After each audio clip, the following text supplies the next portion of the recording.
So I just saw the article about Bragg dropping a bunch of convictions. Like 300 convictions are, he says we can't stand by convictions that were where corrupt officers were involved. Well, I know Vermont Criminal Justice Council wants to, and of course the sheriff's getting drug into shit. Whenever these corrupt cops in Weinberger are falsifying police reports, it goes into the criminal data bank. It automatically affects the state attorney general and the sheriff's department. I personally am happy to help you sort that out because it's related to my AA inventory, which I have to do because I have corrupt cops in AA who aren't working fucking programs, who are involved in all these schemes with Epstein's partners in crime and Chad's molesting the child victims of the child abusers he defended. And they're filing public, defrauding public benefits in my name and committing drug diversion and then accusing me of just refusing care when they're actually guilty of drug diversion. Not against me, but everybody who goes to the methadone and Suboxone clinics and anybody else in recovery. It may not even be addicts. Could just be their gaslit. Not everybody in AA is a narcissist. The only issue I have with the AA literature right now is that it assumes that everybody in there is a narcissistic abuser, and they have these across-the-board terms like, when an alcoholic's lying because their lips are moving. No, that applies to the narcissists. Most that are in there do not have narcissistic personality disorder. They may have had narcissistic traits because they were victims of narcissists, whether it was domestic or just our government. They're being kept impoverished. It's racial, it's gay bashing, it's sex, whatever. So I personally can go on the record with the crimes against me because it's part of my criminal defense, which Chad was also my defense attorney. He illegally solicited the case, but he wasn't supposed to, but he didn't do it really to help me. He did it to help the people who wrongfully incarcerated me and all of these other people like Brad. So what I'm saying is, until I get victim services, when I communicate with the sheriff or on social media, I can't really tell you everything that's going on and how bad their crimes are because we don't have secure communication. That's why I need the victim's advocate. I need somebody I can speak to in a secure, private, completely off-the-record manner, which I'm entitled to anyway. And a victim's advocate who can get me a hotel room. Because as long as I'm tied to a fucking... Can I even get it in the... See that? That's called electricity. I need it to run this phone. I can't... You're relying on my phone to report their crimes against me. I can't do it without power. Plus, I'm autistic. I need the phone to watch movies, call you if I need to, if there's any I've got to have the phone to be able to contact you. I also have to have it for leisure purposes. I'm autistic. I have a melting point. And once I start getting overwhelmed, especially with the pain, with the not being able to get shit. I'm so far behind. I'm sleeping in funk. I'm so funky, I stink. Nobody wants to be anywhere near me.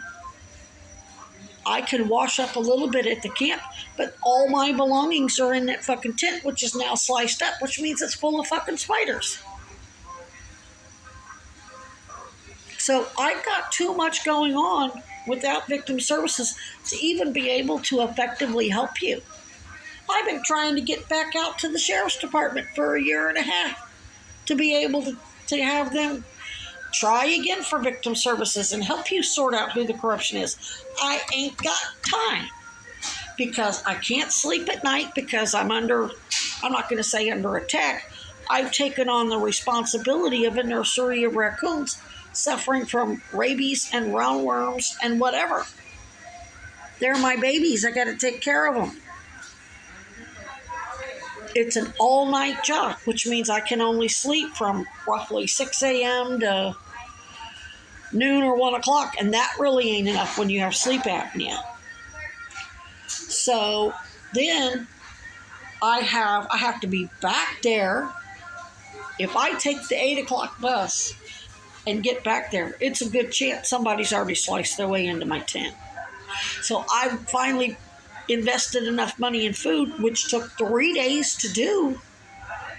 I have to go out to Walmart, buy the biscuits, come out to Essex to buy the biscuit.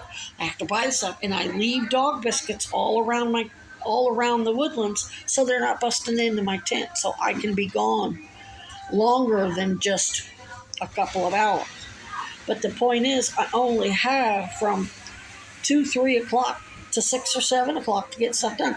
That means I can do one thing, and it's always going to be. So I have to come all the way out to Essex where I can charge and eat for a minimal price. I can't go to Market 32. I would spend a minimum of $15 here. I spend about $8.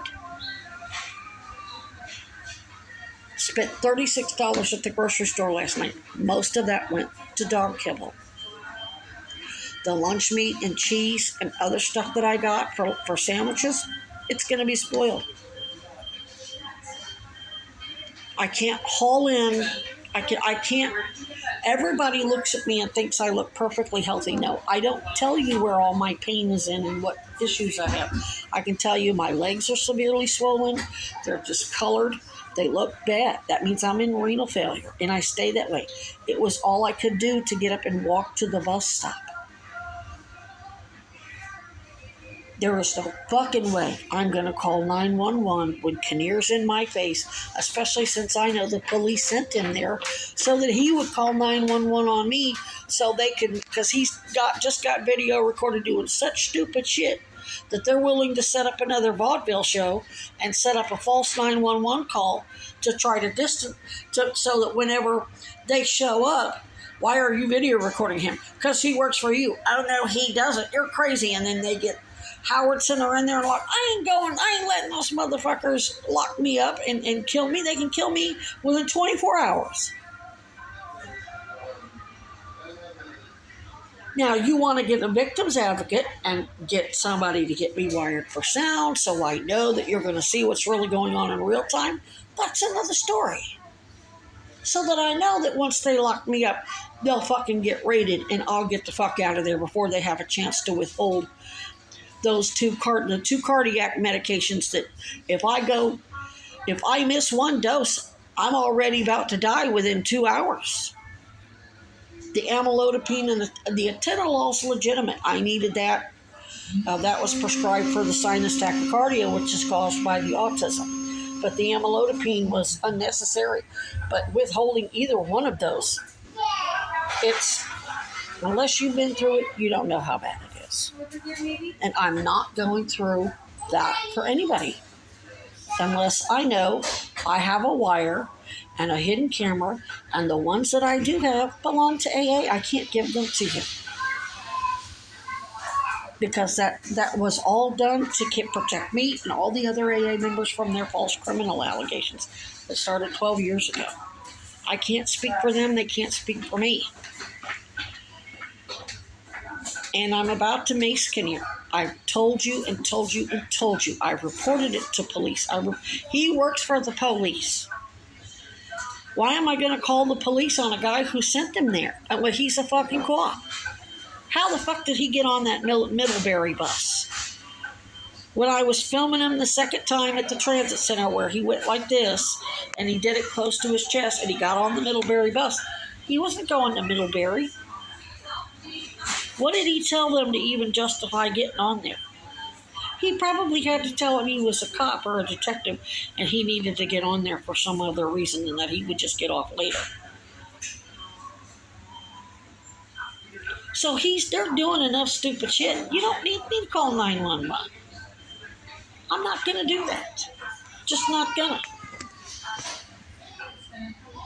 And I can't make the other people in AA, who him or whoever, I don't know that it was Kinnear, I don't know who it was.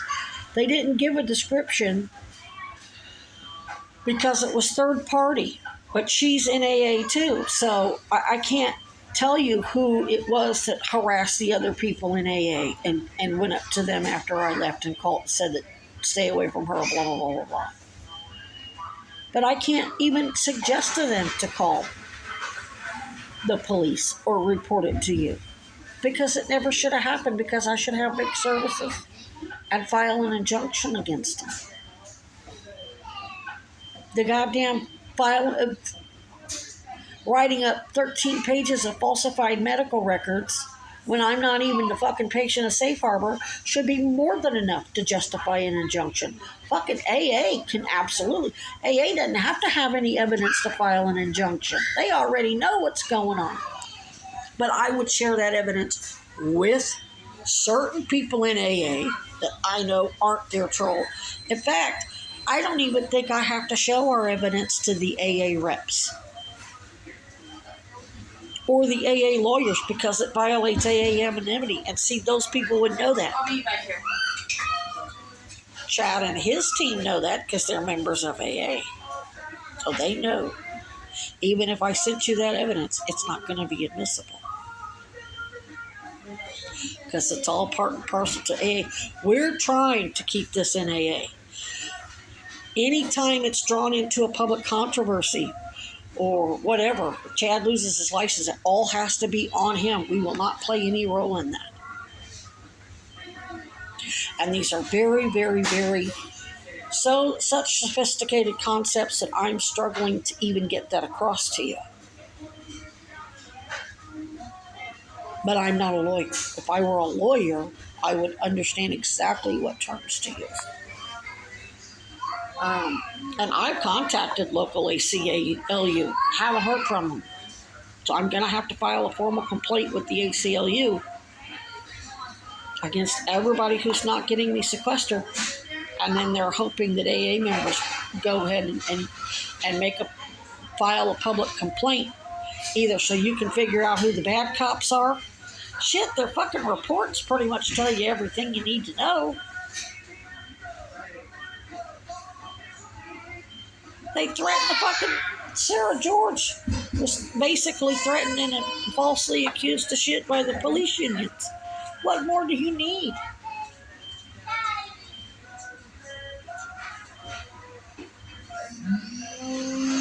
Hell, if I had victim services and secure communication, once the AA reps sent out the memos to all the meetings, damn, that hand dryer's loud, then there were probably plenty of people would come forward on their own and say, hey, what can I do to help? Get me hooked up with the wire and shit.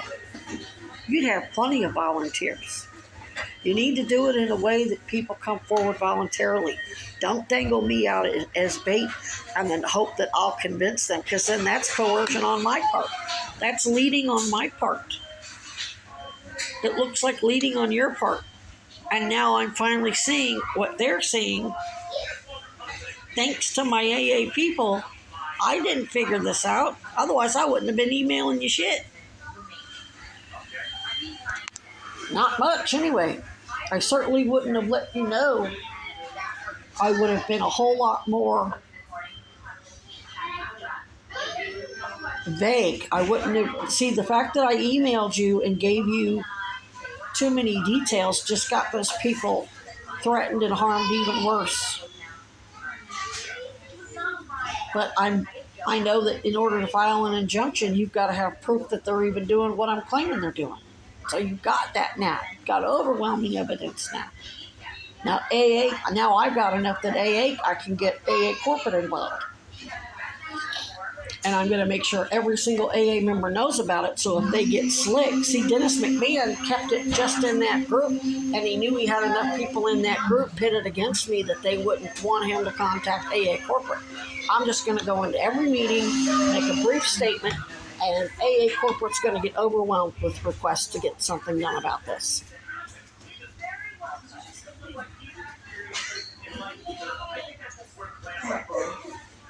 So I'm trying to help you, but I can only speak for myself. I cannot speak for the other people, and I cannot ask them